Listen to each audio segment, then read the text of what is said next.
국민의힘이 오늘 당대표 후보 등록을 시작하는 가운데 이준석 전 대표 측 인사로 알려진 천하람 전남 순천 당협위원장이 당대표 출마를 선언했습니다. 천하람 위원장은 오늘 페이스북을 통해 국민의힘 당대표 선거에 출마한다며 자세한 사항은 금요일 기자회견을 통해 말씀드리겠다고 밝혔습니다. 유승민, 나경원 전 의원 등 비윤계 후보들이 모두 출마를 포기한 가운데 이준석계로 알려진 천하람 위원장의 전격적인 출마 선언이 전당대회 새 변수가 될지 주목됩니다. 이 전 대표 측은 국민의힘 당원 80만 표 중 15만 표 이상을 이준석 지지층으로 보고 있습니다. 이준석 전 대표가 페이스북에 올린 글입니다. 이번에 책을 내게 됐다며 출판 기념회는 안 하고 각지를 돌며 독자와 만나겠다고 밝혔습니다. 3월 8일 국민의힘 전당대회를 한 달 앞둔 민감한 시점에 전국을 돌겠다고 예고한 겁니다. 사실상 정치 활동을 다시 시작한 셈입니다. 이준석 전 대표는 또 항상 선거는 차선이나 차악을 뽑지 않고 최선을 뽑아야 한다. 그래야 후회가 없다는 글도 올렸습니다.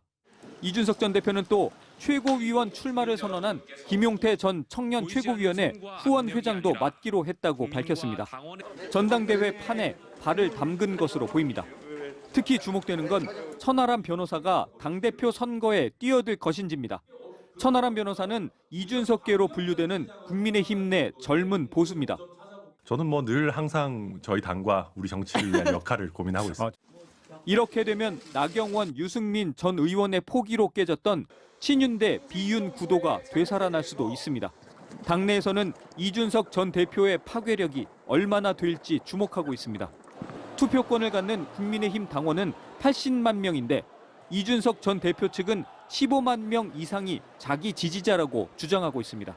이 표가 움직이면 판을 흔들 수도 있습니다. 김기현, 안철수 두 후보는 나란히 보수의 상징 대구를 방문해 윤심에 호소했습니다. 대통령하고 수시로 만나서 같이 식사도 하고. 저는 그런 유난 연대가 유난히 잘 되는 연대라고 봅니다. 공교롭게 윤석열 대통령도 오늘 대구 경북을 찾았습니다. 현직 대통령으로는 처음으로 박정희 전 대통령의 생가를 찾아가 방명록에 위대한 지도자라고 썼습니다. MBC 뉴스 유충환입니다. 총선이 본인의 선거라고 생각하고 계신 거 아닙니까 지금? 예. 그럼 저는 이런 생각을 해요. 지금 이런 거죠. 2016년에 박근혜 대통령이 실제로 그런 말 하셨는지 모르겠지만은 많은 사람들이 증언하기로는 과반을 안 해도 되니까 내 마음이 맞는 사람들만 당선되면 좋겠다는 식으로 사실상 총선에 개입을 하신 거 아닙니까? 그래서 결말이 좋았을까요? 만약에 그때 박근혜 대통령이 그 전까지 본인이 견지해왔던 중도화 노선이라든지 이런 걸 끝까지 가져가면서 과반 의석을 만약에 그때 획득했다. 2016년 총선에서. 그때 분위기도 좋았죠. 민주당과 국민의당이 분열돼서 나왔으니까 박근혜 대통령이 일방주의로만 빠지지 않았으면 제 생각엔 과반했을 거라고 봅니다. 그렇죠. 그런 예측들이 많았죠. 그러면 본인이 탄핵당하는 상황이 발생했을까? 또는 그 뒤로 이제 이런 보수 정치가 완전히 이제 무너져가는 상황이 발생했을까? 저는 아니라 보거든요. 국민의힘 전당대회는 어떻게 될 것으로 보이는지. 박근혜 대통령도 자기대로 결과를 못 만들어냈습니다. 예. 두 마리의 새우가 고래가 될 수는 없는 거예요. 비만새우가 될 수는 있겠죠. 예. 비만새우가 되는 길을 걸을 것 같은데 저는 이런 겁니다. 지금 자기들이 무슨 대통령의 의중을 받아 출마한다 이런 분들은요 영원히 반사체 선언하시는 겁니다. 네.